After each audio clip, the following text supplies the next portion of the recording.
Picture this, a room full of people you grew up with. Kick on the table. Balloons on the ceiling. Your mother stands up, taps her glass, and every voice in the room goes quiet. She smiles at you. You think, maybe this time, she'll say something kind, maybe turning 60 will finally earn you a single word of pride. Then she opens her mouth and says, she's turned 60 and still hasn't done anything worth bragging about. Honestly, she's an embarrassment, and the room doesn't gasp. They laugh, awkward, nervous laughs. But laughs all the same. Your mother smirks and scans the rest of the guests. At least the rest of you made us proud. Your hands are shaking. Under the table, your throat is dry. You want to disappear. But then, from the back of the room, a man in a dark suit clears his throat. Excuse me, I'm the bank manager. We need to talk about the account. And suddenly, the smirk on your mother's face begins to fade. Hi, I'm Lauren Brooks. I'm 38 years old. I work as a loan processor at a regional bank. Nothing glamorous. Nothing that makes people lean in at dinner parties and ask follow-up questions. It's long hours, careful paperwork, and a steady paycheck that never once made my family look twice. In my family, I was always the plain one. My younger sister got the spotlight. My older cousins got the praise. I got silence. And when I was lucky, I got a nod. Steady reliability. That's what I offered, and they took it for granted every single time. My mom started calling me the leftover child when I was 12 years old. She said it like a joke at first, during a Thanksgiving dinner when everyone was listing their accomplishments. My sister had won a dance competition. My cousin had gotten into a gifted program. When it was my turn, Mom just waved her hand and said, "And Lauren's still here, the leftover." Everyone laughed. I wasn't rich. I wasn't glamorous. I didn't light up rooms or win awards or post vacations online that made people jealous. But I had something none of them expected. I had patience, and I had the ability to sit quietly in a room and watch people show exactly who they really are. If you've ever been the one your family quietly wrote off, hit subscribe, drop a comment and tell me. Were you the reliable one too? The one they called when they needed something, but never when they were celebrating? I read every single one. Let's go. The party kept going after Mom's little speech. People refilled their drinks and shuffled around uncomfortably. But nobody said a word to me about what she'd said. Nobody pulled me aside. Nobody checked if I was okay. That was normal. That was how it always worked. Then Mom tapped her glass again. She had another announcement. She said she was giving the family lake house to my younger sister, Diane. She called it a well-deserved gift. That lake house was our childhood escape. It sat on a small lake about 3 hours north of the city, surrounded by pine trees and quiet water. We spent every summer there growing up. I learned to swim in that lake. I read my first real novel on that porch. It meant something to me. It meant something deep. But apparently, none of that mattered. Mom looked right at me while the room clapped. Diane started crying those perfect, delicate, happy tears she was so good at producing on command. Then Mom tilted her head and said, "Don't look so shocked, Lauren. You never liked it anyway." I did like it. I loved it. But correcting her would have been pointless. She wasn't interested in the truth. She was interested in the performance. "You've never contributed anything meaningful," she added, quieter this time, but loud enough for the people nearby to hear. I stayed silent. My heart was pounding so hard I could feel it in my fingertips. I pressed my hands flat against my thighs and breathed through my nose. I said nothing. Then the man in the dark suit, the one who had spoken earlier, stepped forward again. He was holding a thin stack of papers. "Actually," he said, and his voice was calm and professional in a way that made the whole room go still. "There's been a title change on this property. It was filed last month. The lake house is no longer in your mother's name." The clapping stopped. Diane's tears dried up fast. Mom blinked. "What did you just say?" she asked. But he didn't repeat himself. He just held the papers steady and Waited. The call came exactly 1 week later. I was sitting on my couch with a cup of tea, watching the rain hit the window. When my phone lit up with Mom's name, I already knew what it would sound like. "You stole our lake house paperwork somehow," she screamed before I could even say hello. Her voice was high and cracked, the way it always got when she felt like she was losing control. "You went behind my back. You've always been sneaky, Lauren. Always." I said nothing. I just held the phone and let her rage burn itself out. She called me ungrateful. She called me spiteful. She said I had always been jealous of Diane, that I had spent my whole life trying to ruin things for the family. Then she hung up. No goodbye. No pause for my side. Just a sharp click and silence. The next morning, Diane posted online. I saw it because a coworker showed me, not because I followed my sister anymore. The post said, "Big sis tried to sabotage my gift." Classic Lauren jealousy. Some people can't stand to see others happy. It got 47 likes in the first hour. Comments poured in from relatives I hadn't spoken to in years, cousins I'd babysat for free, aunts who used to ask me for help with their taxes. All of them suddenly had opinions. The family group chat exploded. I watched the messages roll in on my phone without opening them. I could see the previews. "Lauren's always been like this. She needs help. Cut her off," one by one. Cousins unfollowed me on social media. Then came the knock on my door. It was a Tuesday evening. I opened it and there stood Mom, holding a manila envelope. Her lipstick was perfect. Her eyes were furious. "Sign this," she said, pushing the envelope toward my chest. "It's an affidavit saying you had nothing to do with the title change. Sign it, or we'll sue you for fraud." I looked at the envelope. I looked at her. I didn't take it. "No," I said. "Just that, one word." Her nostrils flared. "You're making a huge mistake, Lauren." "Maybe," I said, "but I'm not signing anything." She turned and walked back to her car without another word. After that, they cut me off completely. No more calls, no more texts, no holiday invitations, no birthday messages. My mother told my aunt, who told my cousin, who told a mutual friend, who told me Lauren is dead to us. And for a while, it was just me in the silence. What they didn't know, what none of them had bothered to ask about in years, was that I had been promoted. 2 years earlier, I'd moved up from loan processor to senior processor. It came with a bigger desk, more responsibility, and access to accounts I never would have seen before. I never bragged about it. There was no one to brag to. My family didn't ask about my work. They didn't ask about my life. They assumed I was still sitting in the same entry-level chair, stamping papers and answering phones. They were wrong.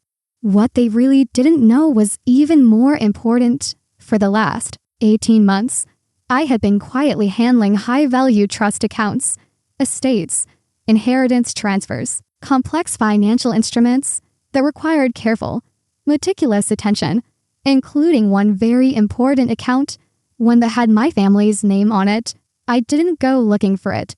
It landed on my desk the way any file does, through normal channels and routine assignment. But when I opened it, I recognized the names immediately, and I recognized the irregularities even faster.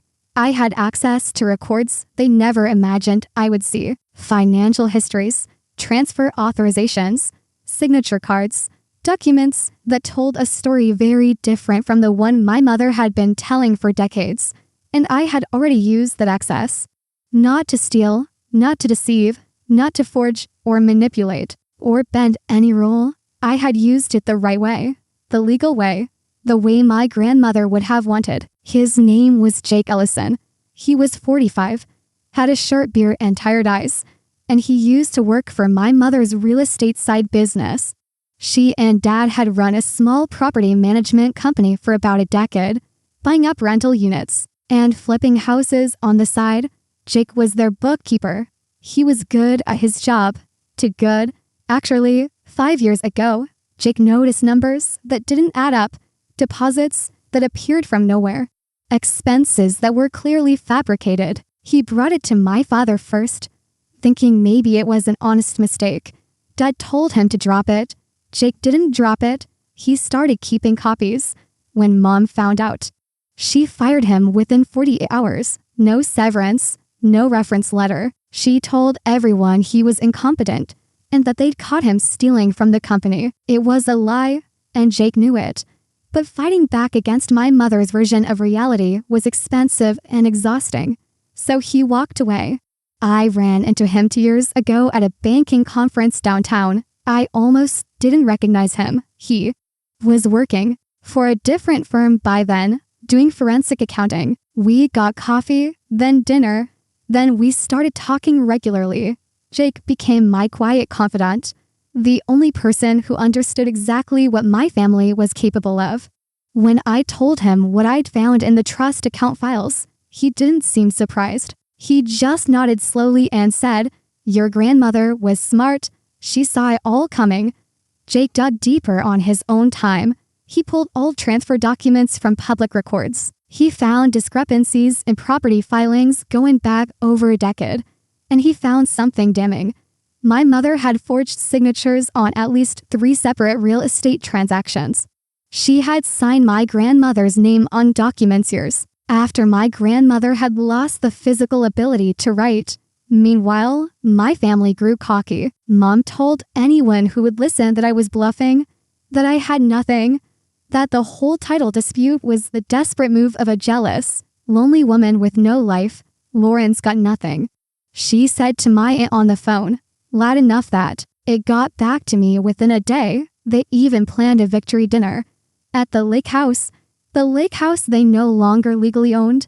They sent out invitations to the whole family, calling it a celebration of keeping what's ours. They posted photos of the preparations online. Diane arranged fresh flowers on the porch where I used to read. Mom stood in the kitchen where I'd baked my first pie and smiled for the camera like she owned every memory that ever lived in those walls. I saw all of it. I said nothing. I just kept preparing, quietly, carefully, the way I'd done everything my entire life. The hearing was held in a small conference room at the county courthouse on a Thursday morning in October. The room smelled like old carpet and printer ink.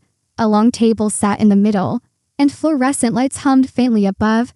There was no jury, no audience, just a judge, a court reporter, and the people involved. Mom arrived first, wearing a navy blazer and pearl earrings, looking like she was attending a business lunch, not a legal proceeding. Diane came in behind her, dressed similarly. Her chin tilted slightly upward in that way she always held it when she wanted people to know. She was confident. The lawyer was a tall man with silver hair who carried a leather briefcase and smelled like he'd already won. I arrived with Jake and my own attorney, a woman named Patricia Chen who specialized in estate law and didn't smell at all. We sat on opposite sides of the table. Mom didn't look at me. Diane glanced over once, then looked away. The judge, a woman in her 60s with reading glasses perched on her nose, opened the session and asked both parties to present evidence of ownership. Mom's lawyer went first.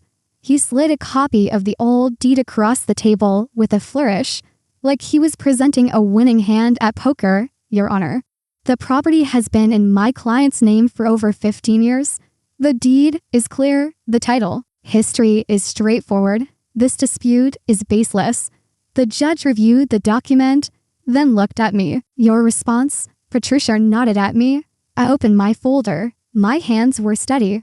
My breathing was even. I placed a certified copy of a trust document on the table. Then another.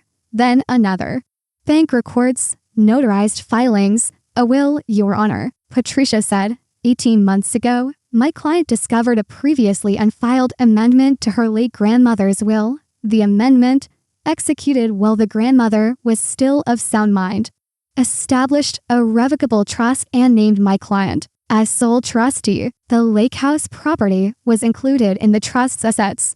My client properly notarized and filed the trust documents through her role at the bank, following all legal procedures. The property was transferred into the trust in accordance with the grandmother's wishes. The room was silent, not the comfortable kind of silence, The kind that presses against your ears. Mom's lawyer flipped through the documents. His confident smile dissolved one page at a time.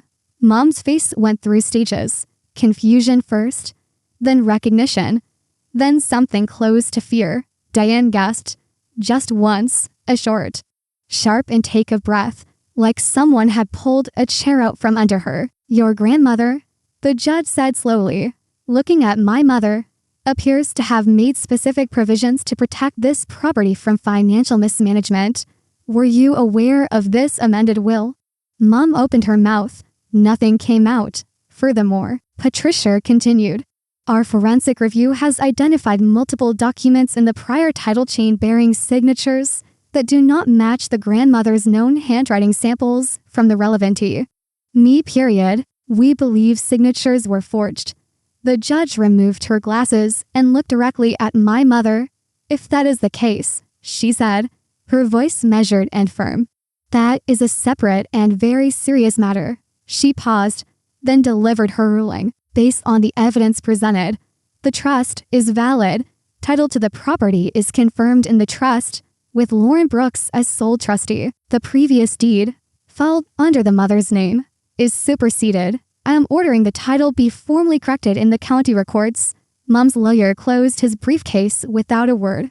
Diane stared at the table. Mom sat perfectly still, her pearl earrings catching the fluorescent light.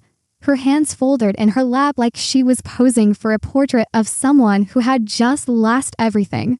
I walked out of the courthouse into sunlight that felt different than any sunlight I'd ever stood in before. It was warm on my face, and I could hear birds somewhere above the parking lot, singing like they didn't know what had just happened inside that building. The keys to the lake house were in my pocket. I could feel their weight against my thigh, small and cold and real. Behind me, the courthouse doors opened. I heard Mom's heels on the concrete steps. Lauren. Her voice was softer than I'd heard it in years. Almost gentle. Almost human.